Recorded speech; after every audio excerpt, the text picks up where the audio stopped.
I teach the business of streaming in the MSLCE program, and in this course, we go through the business of televised entertainment from legacy media to social media.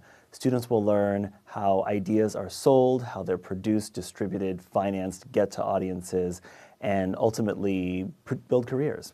I really try to give students a macro perspective on how industries work, right? If you are a producer or worker, what is your role? Who do you interface with? What does it mean to talk to a distributor like Netflix or work with a platform like TikTok in order to build a business? So students really understand the broad scope of how most industries are created and how that then manifests specifically in the streaming ecosystem.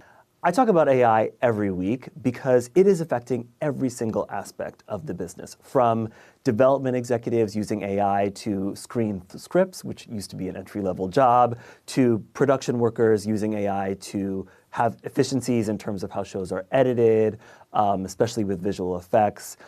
Even distributors are using AI, right, to find their customers on their platforms through various kinds of algorithmic technologies. AI is affecting the business from idea conception through release, and so it's really important that we talk about those every single week. And a lot of that isn't necessarily research-backed because things are happening so quickly. So I often draw on my students' experiences as well with AI to inform our discussions about how AI is changing the industry, because sometimes the week before I've taught a class, there's a new technology that's rapidly changing the business. The course is constantly updated. I definitely ground in history. I want students to know that some things change much more slowly, but of course I know I'm sending students right into a marketplace that is in flux, and I want them to be aware that they just need to be keeping up with things. I teach the same general topics every year, but then every year it's made anew by the students in the course, what's happening in media that day. When I ask students to present on the media that they love, they always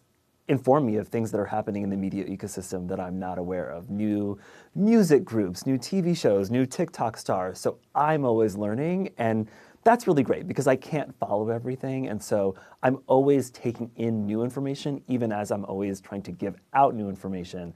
For me, streaming is very expansive, right? It's Instagram lives, right? It's TikTok videos. It's podcasts, which are increasingly video-based. The streaming ecosystem is ever diversifying. I count a lot of things as streaming. I count a lot of things as television. A lot of these things are based on the fundamental premise of the old television business, which is we gather people to watch things, and we either charge them for that or we sell their attention to advertisers. And within that framework, a lot of media is now folding that into their business. I teach the